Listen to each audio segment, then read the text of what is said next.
for the GOP and roughly 5 weeks to round out this race. Last night marking a resounding win for businessman Donald Trump in the Sunshine State, followed soon after by Florida's own Senator Marco Rubio exiting this race. Ohio's Governor Kasich went home with his state's winner-take-all delegates, and Senator Ted Cruz endured close seconds in Illinois, North Carolina, and at this moment, Missouri, though the show-me state is still too close to call. While the Texas senator did not win one contest outright last night, he has already won 9 GOP contests, making him, in his own words, the only Republican with a chance to beat Donald Trump before we get to the Cleveland Convention Arena this July. Joining me now, Texas Senator and Republican presidential candidate Ted Cruz. Senator, great to see you tonight. So before we get to the delegates and last night, I want to talk to you about the news today, which is that Donald Trump has decided not to participate in the Fox News debate this upcoming Monday. You were ready to go. John Kasich was ready to go. Kasich said he's not going to go if Trump's not going. And your response to Mr. Trump's decision? Well, Megan, it's great to be with you. And for whatever reason, it seems that Donald Trump finds you a very, very terrifying person. He skipped the debate in Iowa because you were going to be moderating. And I guess he doesn't like when anyone challenges him. You know, he was saying just a week ago that he was eager to get one-on-one with me. Well, this debate, the field is narrowed even more, and he could have had a direct debate with me, and yet Donald apparently is ducking. He's afraid of being challenged. And I think that's because the race has shifted to a terrain that is not favorable for him, even though the media is already ready to put a coronation on him. The reality is, going forward, the closer we get to a one-on-one battle, the worse Donald Trump does. He's been benefited by having a wide field, and Marco Rubio's decision to suspend his campaign last night was a bad blow for Donald Trump because it means the opposition to Trump continues to unify and Republicans continue to unify behind our campaign. I know you said, first of all, he says he's just done debating, but he also says that he agreed to do this important speech on Monday at AIPAC, and you've agreed to go there too, now that we have no debate. You say you're taking the debate to him. A, what do you make of his excuse? Sure. And B, what do you mean by you're going to take it to him? Well, his excuse is silliness, and it reflects his assumption that he thinks the voters can't figure out that he's not telling them the truth. Listen, AIPAC would have allowed him to speak at any time. It's a multi-day conference. He chose to speak right in the middle of the debate because he's scared to debate. And you know, he looks down on the voters. He thinks they're gullible and will believe whatever he's saying. So I'm going to be in D.C. for AIPAC as well, since Donald is running away from the debate. I'm happy to debate him there. If he wants, we could debate foreign policy. But the problem is Donald doesn't do very well on foreign policy because he doesn't have even a basic modicum of knowledge. You know, 2 debates ago, Donald explained that if he were president, he'd be neutral between Israel and the Palestinians. That is a stunning statement. It's the kind of nonsense you hear from Hillary Clinton and Barack Obama. I'll tell you, Megan, if I'm president, I will not be neutral. America will stand unapologetically with Israel.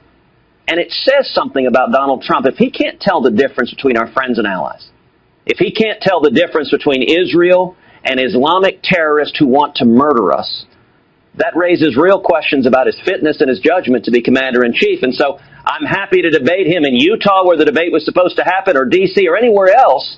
But I suspect Donald will continue running and hiding and basking in the protection from the network media that is trying to do everything they can to make him the nominee because they know he's the one candidate on the face of the planet that Hillary Clinton can beat in the general election. Explain that. How has the media done that?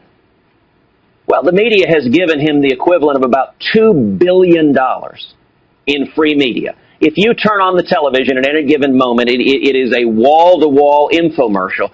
You know, when there were protests at his speeches in Chicago, the media ran every station just hour after hour after hour, a telethon for Donald Trump. I kept expecting Jerry Lewis to come out and make an ask for money. And they do it constantly. Every network. And the point I make, this is not an accident. And it's not the host. Listen, I don't hold it against the host. It's the network execs. It's the suits in the suites who are almost all liberal partisan Democrats. They're ready for Hillary. And they do everything they can to saturate the airwaves. Donald Trump practically goes to the bathroom and it gets carried live on network television. Every speech he gives, he does a press conference that's like watching the shopping channel. He's up there selling steaks and steak knives and wine. The media desperately wants him to be the nominee, and as a result, they don't cover anything about his record, about the fact that he had $1 million fine against him for hiring illegal aliens. You didn't see the media cover that till we brought it up in the debates, and they never brought it up again. You didn't see the media covering the fact that his hotel down in Florida hires foreign workers instead of American workers because he can pay them less. You don't see the media. When's the last time any of the network news have mentioned the fact that he refuses to hand over his tax returns? Mm-hmm. The media is doing everything they can to cover up his background. You've seen no reporting on his multiple business interactions with members of the mob. You've seen no reporting of that, and every bit of that, Megan, if he's the nominee, I guarantee you, September, October, November, every station, they'll cover all of that aspect. That's how they give the presidency to Hillary Clinton, and it's why so many Republicans are uniting behind our campaign. I want to ask you about that. Because at this point, we're the only campaign that has beaten Donald Trump over and over and over again, and that can and will beat Let's Donald talk about the campaign. So last night, Yeah. you did not manage to win outright any state. Missouri's not official yet, but it looks like that's going to go for Trump. Proportional, but still a win for him. You need to do two things, according to the experts. Number one, they say the math is not there. You'd have to win 75% of all the states from this point forward, which you're not going to do based on the past track record. No one's likely to do that, to win outright. So this thing, if you're going to be in it, is headed for a contested convention. So, yeah, I want you to opine on that. But I also want you to explain, how you do that and emerge, if that's where it goes, with a winning coalition. Donald Trump today said there will be riots if he gets to that convention and is pretty close to the nomination and is denied. Well, listen, no one should be surprised that Donald Trump is trying to stir up riots. I wish we had a presidential candidate that was bringing us together instead of encouraging such things. But let's talk about the math, because a lot of people get the math wrong. To be the Republican nominee takes 1,237 delegates. There are only two candidates that have any plausible path to getting there, Donald Trump and me. Now, by the way, if Donald continues getting delegates at the same rate he has so far, he won't get That's true. to 1,237. Correct. But neither will you. He needs to get 54% of the remaining delegates to get there. He hasn't been doing that. He's been getting below 50%. Now, for me to get to 1,237, it's true, I need to get 78% of the delegates. But here's the important thing to understand. The way the delegate allocation math works, you don't have to get 78% of the vote to get 78% of the delegates. Going forward, if I beat Donald Trump 55 to 45 going forward, we get over 80% of the delegates. That's how the delegate allocation formulas work. And one of the things to keep in mind, Donald Trump has done horribly in closed primaries. There have been 16 closed primaries. He's lost 10 of them. He's only won 6. Now, Florida was a big one. Now, going forward... Huh? Florida was a big one. That was closed, and he killed there. It was, but going forward, of the 22 remaining primaries and caucuses, only 4 are open caucuses where Democrats can vote, the kind that Donald Trump has done well.